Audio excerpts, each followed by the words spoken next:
Hello বন্ধুরা, আসসালামু আলাইকুম। কেমন আছেন আপনারা? আশা করি সকলেই ভালো আছেন। আমিও অনেক অনেক ভালো আছি আপনাদের দয়ায়। আজকে আমি আপনাদের সঙ্গে শেয়ার করব রাইস কুকারে কীভাবে গরুর মাংস রান্না করে। এই যে প্রথমে নিয়ে নিচ্ছি পেঁয়াজ, তারপরে নিয়ে নেব রসুন বাটা।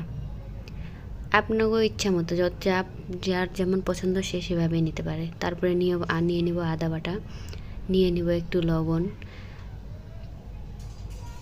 তারপরে নিয়ে নেব পরিমাণ মতো মরিচে গুঁড়া, নিয়ে নেব হলুদে গুঁড়া,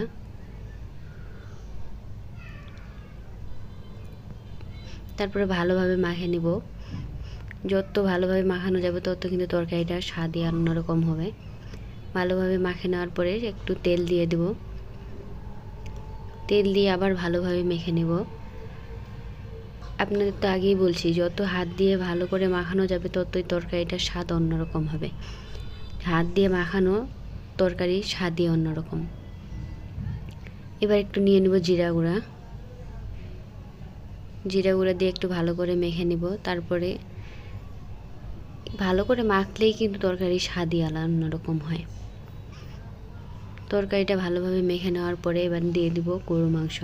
আপনারা চাইলে শুধু গোস্তটাই নিতে পারেন, কিন্তু আমি হাড় সহ চর্বি সহ সব কিছুই নিয়েছি।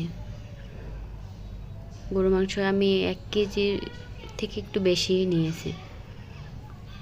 ভালোভাবে গরুর মাংসটা আর মশলাগুলো একলগে মাখিয়ে নিতে হবে। ভালোভাবে মাখা লাগবো।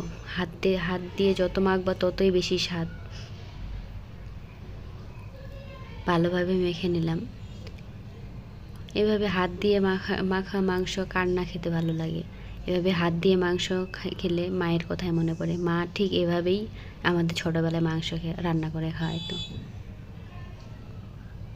তারপর পরিমাণ মতো পানি দিয়ে দেবো। রাইস কুকারে রান্না করতে গেলে কিন্তু গ্যাসের চুলার মতো পানি না দিলেও চলবে।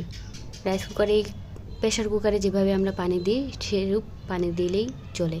রাইস কুকারে রান্না করলে কিন্তু অনেক তরকারিটা মজা করে আর তাড়াতাড়ি সিদ্ধ হয়, আর পুড়ে যাওয়ার কোনো ভয় থাকে না। এই যে সব কিছু দিয়ে ঢাকা দিয়ে এখন সিদ্ধ করার জন্য চাপিয়ে দেবো। কিছুক্ষণ পর পর একটু করে নাড়া দেওয়া লাগবে। দেখুন, দেখতে কত সুন্দর, অসাধারণ হয়েছে।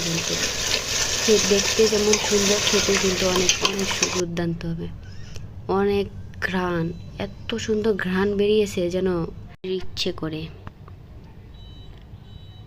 কত সুন্দর দেখতে। ভালো করে আস্তে আস্তে কষিয়ে হালকা হালকা পানি দেওয়া লাগবো, ভালো করে কষানো লাগবো। যত গরুর মাংস কষানো যাবে তত কিন্তু স্বাদই অন্যরকম। আর বন্ধুরা, কে কে রাইস কুকারে আমার মতো গরুর মাংস রান্না করেছেন কমেন্টে জানিয়েন। অবশ্যই কিন্তু কমেন্টে জানাবেন, আমিও রিপ্লাই দেব। দেখুন কতটা সুন্দর দেখতে। আর বন্ধুরা, এতক্ষণ আমার ভিডিওটা দেখার জন্য আপনাকে অনেক অনেক ধন্যবাদ। আমাদের যদি ভালো লাগে তাহলে লাইক, কমেন্ট, শেয়ার, আর আমার চ্যানেলটা please please subscribe. Okay, tata, by.